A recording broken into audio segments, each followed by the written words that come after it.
Ciclos biogeoquímicos. ¿Qué son los ciclos biogeoquímicos?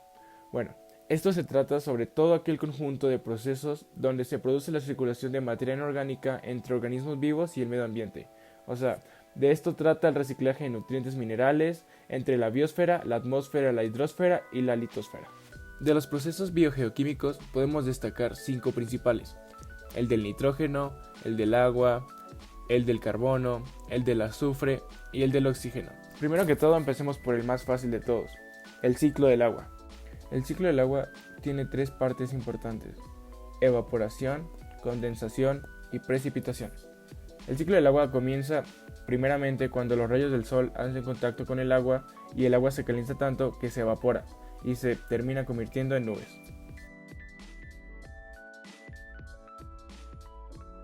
Luego, esas nubes serán movidas por vientos donde llegarán a tierra firme.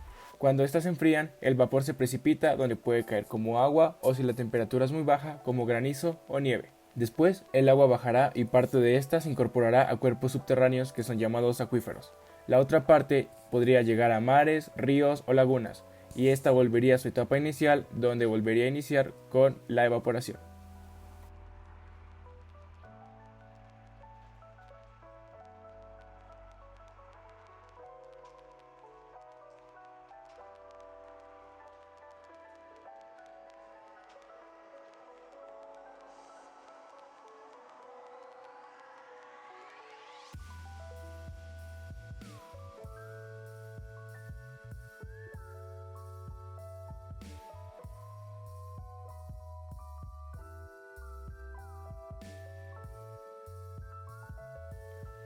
El segundo ciclo a tener en cuenta es el ciclo del carbono, donde este lo vamos a poder encontrar en 3 estados: sólido, líquido o gaseoso.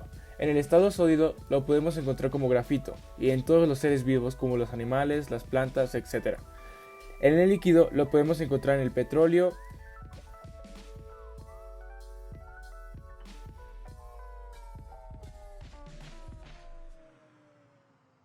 en el gaseoso se encuentra en el aire.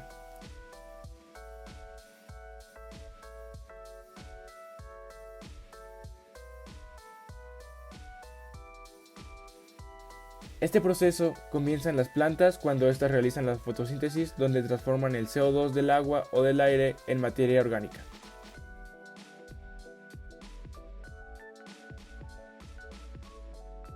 Esta sirve de alimento para los seres vivos, donde al ser ingerido pasa a ser parte de su cuerpo.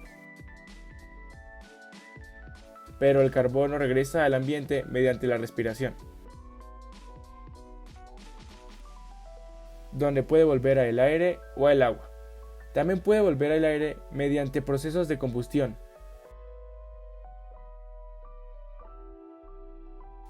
Volviendo a lo principal, cuando el animal muere, los restos de este son descompuestos, donde también pueden ir al aire o al agua. Y aquí es donde todo el ciclo se repite, ya que el CO2 vuelve a las plantas.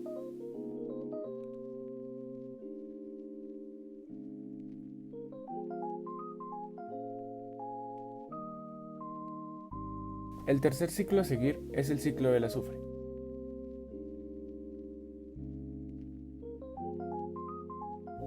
Este comienza con la expulsión de azufre en erupciones volcánicas, donde este sube y llega a la atmósfera como dióxido de azufre, donde gracias a procesos como la lluvia, baja de nuevo a la tierra. Ya en la tierra, las plantas lo obtienen de forma oxidada, principalmente como tiosulfato, donde las plantas lo reducen y lo incorporan a sus proteínas. Y los organismos que ingieren estas plantas lo incorporan a sus proteínas también. Cuando mueren estos organismos, el azufre reducido a sus proteínas entra en el ciclo donde es oxidado por bacterias.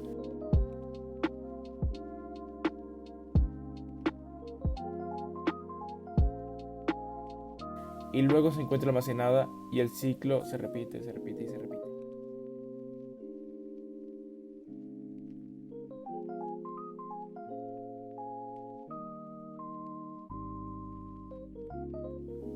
El siguiente ciclo a ver es el ciclo del nitrógeno, donde el nitrógeno en el ambiente se encuentra de forma molecular, por lo cual no puede ser captado por las plantas. por lo que hay algunas algas cianofisias y algunas bacterias que hacen que el suelo se enriquezca de compuestos inorgánicos y nitrogenados, y aquí es donde los vegetales ya lo pueden ingerir, y los demás organismos que se alimentan de las plantas también se enriquecen del nitrógeno.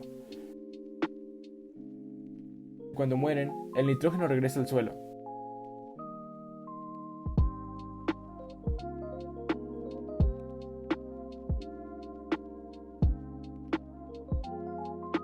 Y este volverá en forma de amoníaco, pero hay bacterias que convierten el amoníaco en nitrito y otras que convierten el nitrito en nitrato, y ahí es donde las plantas vuelven a consumir el nitrógeno y el ciclo se repite de nuevo. Por último, pero no menos importante, está el ciclo del oxígeno.